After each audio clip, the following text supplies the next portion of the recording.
and welcome to the 11th episode of the EgoWorks Artist Vlog Studio series. However, that's supposed to go. My name is Daphne Lage, and I'm a cartoonist, illustrator, and comic book artist from New York. I am known for my furry fantasy comic Tall Tales and my medieval fantasy drama comic Ego Raven, Heir of the First Unicorn, which is on pre-launch on Kickstarter as we speak with issue 10. I'm looking to launch this on April 14th. So make sure you click the link and head on over to that notify me button so that you get notified when the campaign finally goes live. If you are new here, and even if you are not new here, just a reminder for everybody that if you hear any strange noises in the background, aside from that it's nice enough for me to finally open my windows, so might hear noises from outside, but I also share my office space with a parrot and two parakeets, and they do whatever they want, especially when I start recording for any reason whatsoever, and especially now that the windows are open. So they might be a little bit more feisty than usual. So, like I said, welcome to episode 11. This is my series that I use to keep track of all of the artwork that I have been completing since the beginning of the year, and to pretty much talk about whatever is on my mind at that moment as well. So, to start off with the very purpose of this video, here are the pieces that I finished since the last video. And I am happy to say that I completed all of my sketch covers for the Ego Raven issue 9 campaign, which officially closes that campaign just in time for issue 10 to go live this month. So I finished 4 of the sketch covers that have been already sent out. That was good to finally close that out. And speaking of feeling good to finally close that out, I finally did the last commission for the House of Bob sketchbook campaign that I did back in October. So this also officially closes out the House of Bob campaign. For those of you who don't know, House of Bob is my collection of spicy furry artwork, and I will be running another campaign about the end of the year for everyone who either missed the previous campaign or would like to purchase their own commission. In a previous video, I was talking about whether using markers was such a good idea, considering that they're not color fast and they tend to fade very quickly if the pieces are not taken care of properly. And I did bring up this question to my commissioners, and nobody seemed to have a problem with it. Pretty much everybody said they get their commissions and they put them away. And they usually make a print of it that they hang on their walls. That's what they display, and then the original they put away anyway. The fact that I'm saying that I would be offering digital scans of their commissions, they figured was a bonus, because then that means that they had a very accurate scan of the piece than I guess what they could get on their own. So aside from supplying some minor instructions as to how to take care of their original pieces, nobody had an issue. So I'm not going to make it an issue anymore. I do my pieces in marker. I enjoy using markers, and I'm going to keep using markers. And as long as the people buying them are educated enough to take care of their pieces properly, nobody should have an issue. Also, a final piece that I did was a piece that I was afraid I wasn't going to finish in time, but I did. And I am so happy with how this piece came out. It was a little ambitious on my part, but also that was the reason why I chose to do this piece. This is a piece that I did for Sam Vera of his character, Duty, from his comic, There's an Alien in My Toilet, which is on Kickstarter right now. So this is a piece that's going to appear in a Duty art book that he is putting out later on this year. And I was just very happy that I was able to finish it before his deadline. I think the deadline was, on the 5th. And I finished it much earlier than that. Well, not much earlier, but just in time. Let's just put it that way. I was trying to do a couple of experimental things with the markers that didn't quite work out, but I am still very happy with the end result. Short of me learning how to use watercolors, it's like I guess in the end I wasn't going to get the effect that I was really gunning for, but I still think it came out really, really good. I'm incredibly happy with this piece. The main inspiration for this piece is the tarot. My version of the Fool card, which is the first card in the major arcana or arcana. I never know which one is correct. And instead of doing Duty, his character, in a cosplay that is pretty much his shtick for the character, and a lot of other people have been doing cosplay, I decided to just take this different turn. And especially when I learned what the Fool card meant. And the Fool card pretty much means starting a new adventure.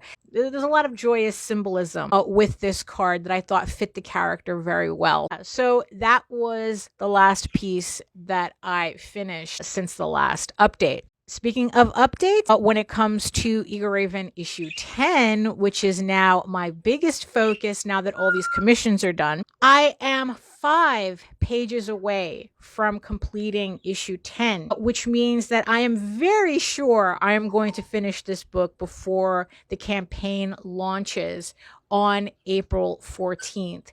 I decided once I got to this point, I was just going to pull the trigger and commit to a date. I didn't want to give myself any more opportunity to procrastinate on this. Now it's just crunch time. Now it's just let's get this done. So I'm popping up on the screen the thumbnails that I have from Clip Studio Paint. As you can see, the last 5 pages still need to be worked on.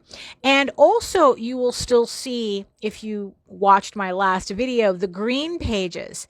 What I have been doing is prioritizing the inking and the shading in the process, putting in the flat colors. I can do that in a weekend. It's not that big of a deal. All it is just tracing out shapes, and it's not going to take me that long to do. So it is the easiest part, because I figured I was at a point where I really need to push through the hard parts first.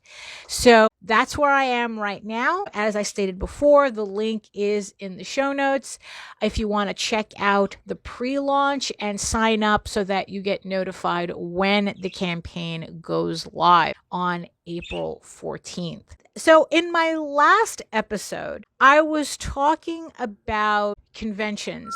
After doing that video, it helped clarify several things for me. What I decided was that I am continuing with my plans to go to Baltimore Comic-Con.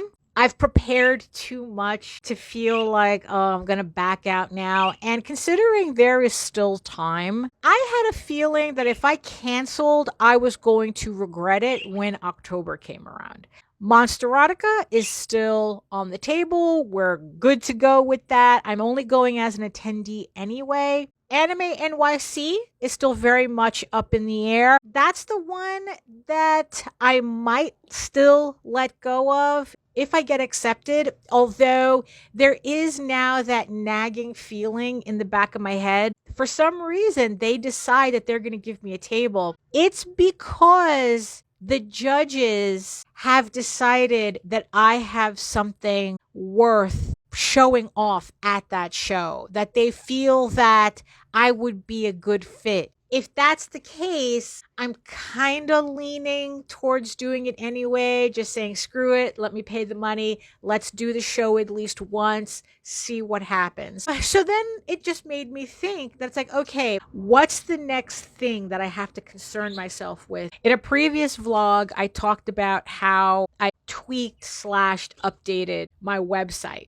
The logic that I was using was that people are going to want to interact with me on their terms. So I have to meet the people interested in my work where they are. So if they rather read my stuff on Global Comics or on Webtoons, I'm there. If they'd rather interact with me on Facebook, I'm there. You know, even the fact that I'm doing these vlogs, wherever you prefer to engage with my artwork, I will be there to the best of my ability. We took care of the convention problem. We took care of the website problem. Now, what's the next problem that I need to solve here? And that is figuring out what to do with my store. I've had an online store for the longest time. I have all my books there. Eagle Raven is there. Tall Tales is there. All my sketchbooks were there, my stickers, the whole thing, right? So if you're looking to purchase my stuff, especially my comics, it's on my store. So what I did was I went over a couple of other people's stores, web stores, trying to figure out what was their common denominator in terms of design and layout. And I use Square for my store. And I decided that I was going to upgrade my design, or at least my layout on my shop, by dividing up my collections even further. Before, I had everything on one page. I used the front page as a hub, and whatever you were interested in, you clicked on that link and then you would go to the full collection. If you just wanted to see the Eagle Raven stuff, you hit the Eagle Raven link and you go straight to a dedicated Eagle Raven page with all the books that I have available. Same thing with Tall Tales. Right now, I have 3 categories that are closed right now. I still have my Daphne Lage collection for lack of a sassier title. I have the remainder of my stickers there. If you like stickers and you want to collect the last of my fan art stickers, there are several of them available. I do plan on adding more products as I figure out what to make once these stickers are gone. And there's some buttons in there too. The next category that I'm currently updating is House of Bob. Now what I'm going to do is I'm going to finally put up the sketchbook that was on that campaign. The next category is what is tentatively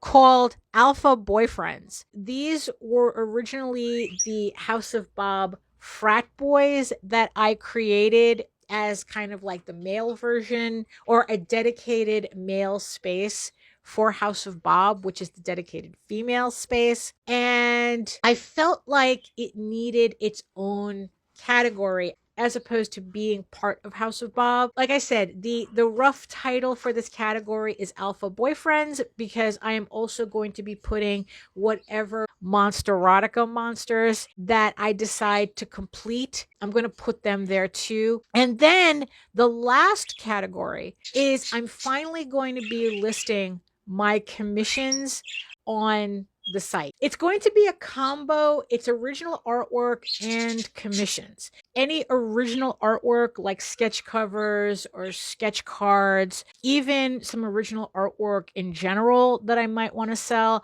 I'm going to be putting it in that category. That I still have to set up too. There's a lot of listings, especially for that one. Now, for those of you asking, Daphne, why are you going to all this trouble when you could just open up an Etsy account? Why? Funny you should ask that, because I do have an Etsy account.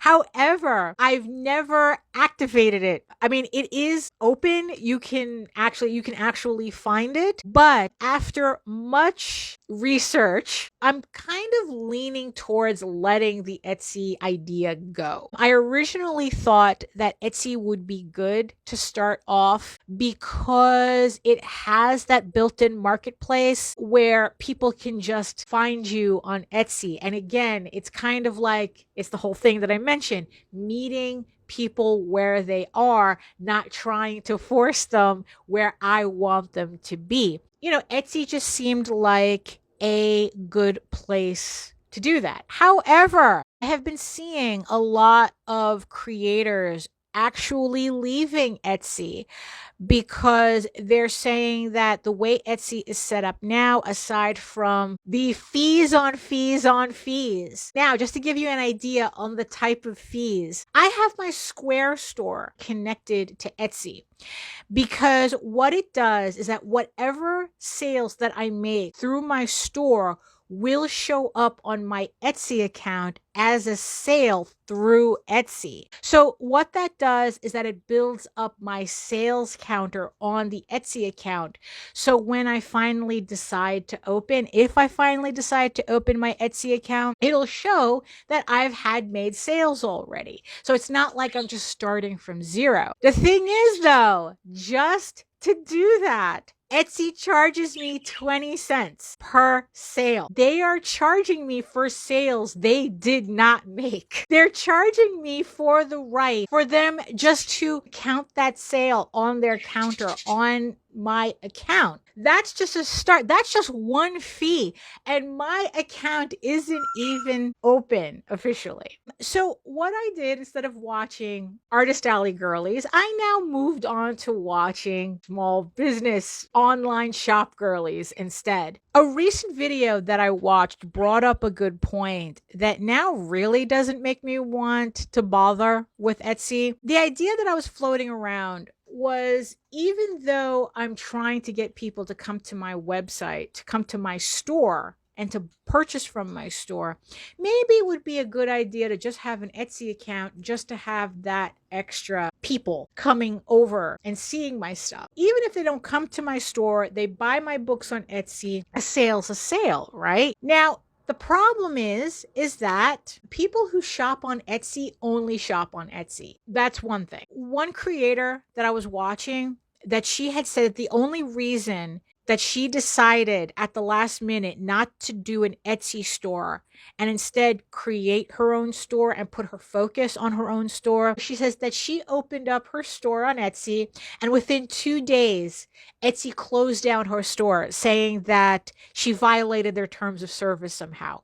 And she claims she never got an answer from Etsy as to what that terms of service was because she doesn't do fan art. She doesn't do copyrighted material. She didn't understand why her store got closed and what that violation was. But all that did was show her that it is not worth it to go through that effort to build an audience on Etsy only for Etsy to have whatever moment and pull everything away and pull that rug out from under her. And she didn't want to risk that. She didn't want to risk putting in all that effort in building her Etsy account only for Etsy at any time to take that away from her for any reason. And as somebody who went through something similar with Patreon, in the end, that's why I don't have a House of Bob Patreon. I do have a regular Patreon, but that's another platform that I haven't quite figured out what I want to do with. That's a future me problem. Right now, I'm trying to solve the problem of my store. So that's kind of where I'm at right now. I'm still organizing my store. Etsy is pretty much proving to me that it's something that is not worth for me to put my effort into. So I don't know. What do you think about that? Should I continue pushing forward with building my own store connected to my website and doing it myself? Or do you think that I should run an Etsy account anyway? If the people who shop on Etsy are not going to go anywhere else, is it better for me to just get those sales? Am I really losing something if Etsy decides to close my store for any reason? I don't know. I'm still thinking about it. So tell me in the comments. And while you're there, while you're at it, if you made it this far into the video, if you made it to the end, drop a money emoji. Any one of them is fine, whether it's the money bags, the money with the wings. So that's it for me. Thank you for joining me for episode 11 of my art studio vlog series. If you would like to learn more about me and my artwork and anything else, including my upcoming campaigns, you can head on over to my website at egoworks.com, EGOWORKS, where you can find links to all of my social media sites and my store if you would like to buy something from there. Ego Raven issue 10 is going to go live on April 14th. The link leads you to the pre-launch page, so make sure that you hit the notify me button so that you get notified when the campaign goes live. Also, you can check out Ego Raven and Tall Tales on Webtoons. Ego Raven updates every Tuesday and Tall Tales updates every Thursday. They're both entering their 5th issue on the next updates. That's it for me. Thank you so much, and I will see you later.